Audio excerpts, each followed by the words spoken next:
When it comes to Social Security, can I still count on it to be there for me when I retire? Is the program running out of money? Well, let's talk through this together as we take a look at this year's Trustees report.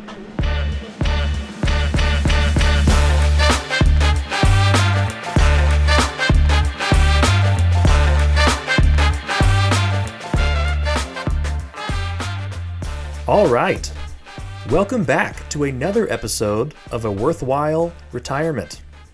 I am Jacob George, and today we talk Social Security. But before we do, remember the all-important disclaimer that this information is general in nature and should not be taken as investment advice specific to your individual situation.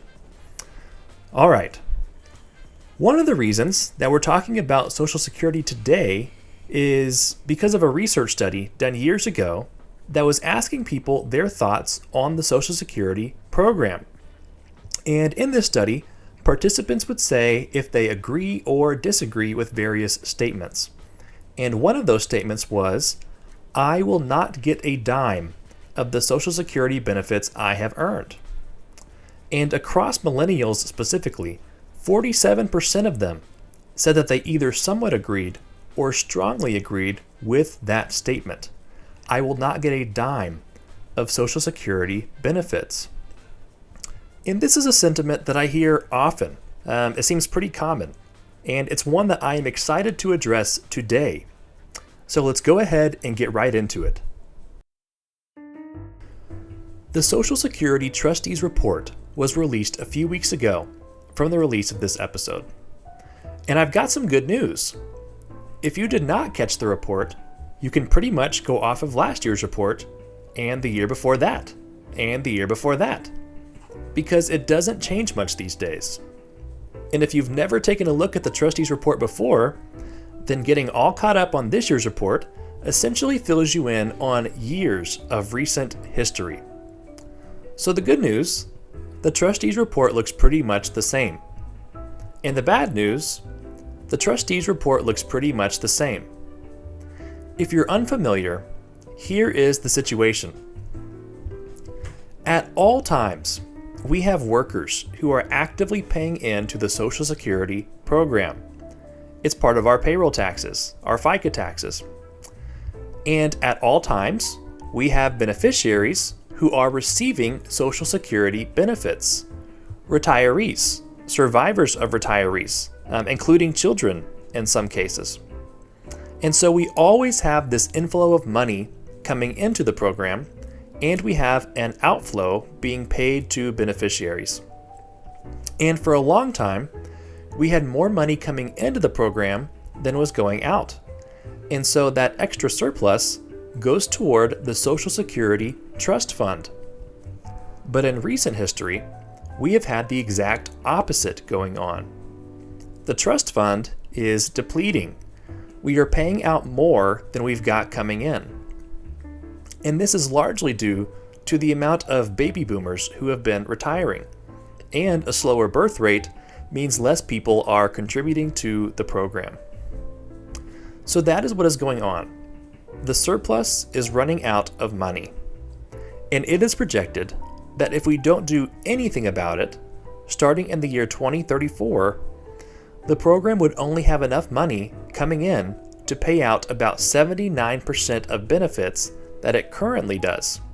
And this is projected out to the year 2099. By the way, the report is forward-looking 75 years from the current date. But only 79% of current benefits. Obviously not ideal. But if we do nothing, that is where we are headed. And so what is the solution to this problem?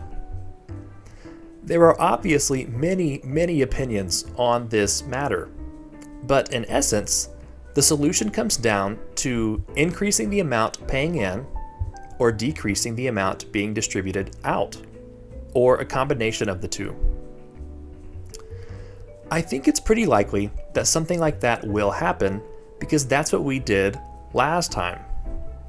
Back in the 80s, we had a pretty serious trust fund depletion problem, and it happened pretty rapidly.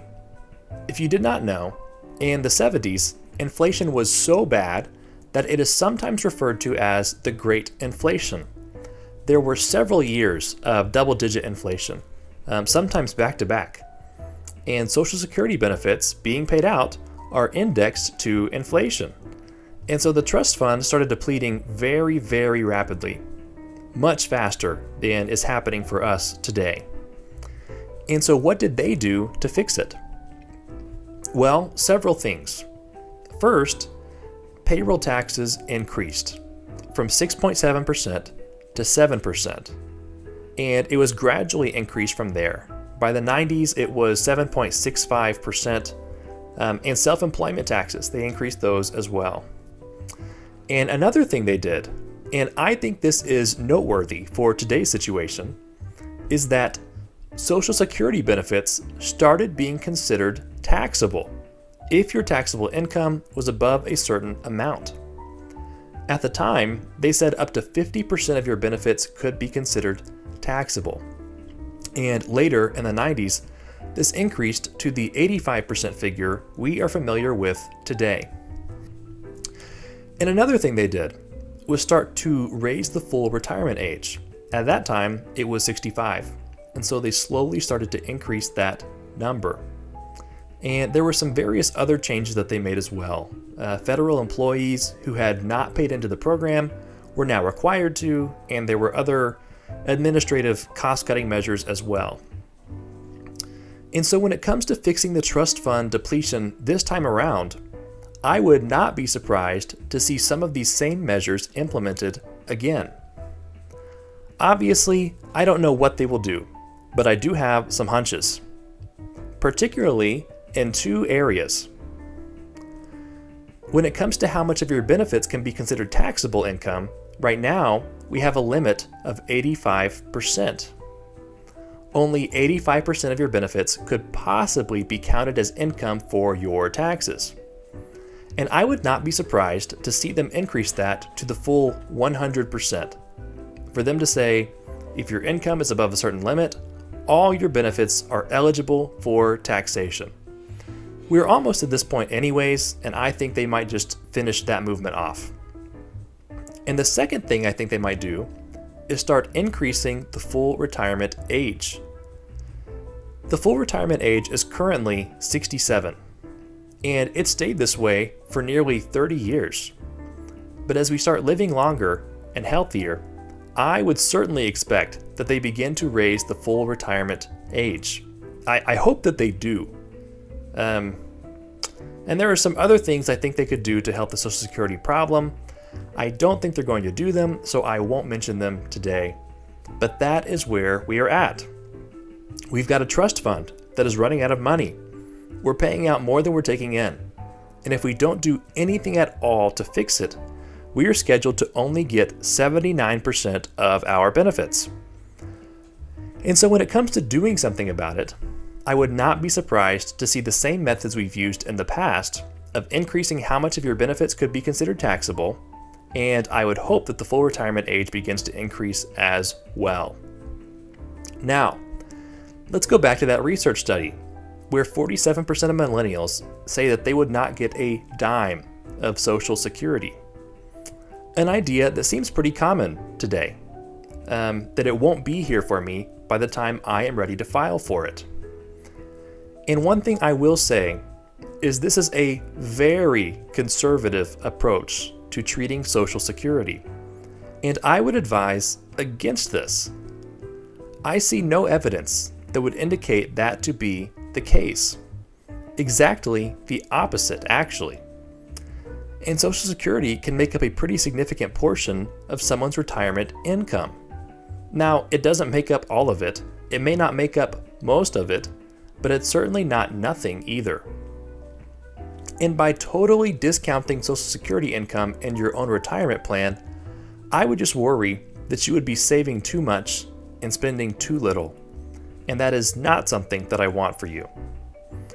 If you do want to hold a conservative view of Social Security, then maybe pretend that they're not going to do anything to fix it. And just count on getting however much they project worst case scenario. Right now, that number is 79% of what you'd typically be getting. But I would just ask that you don't discount the program completely. We've seen these problems in the past. We've taken steps to solve them collectively across demographics. So don't vastly oversave because you don't think it will be there for you. Oversaving means you are underspending, and that can often lead to regret. So that is what is going on in the world of Social Security. Thank you for listening, and I will see you next time. Bye.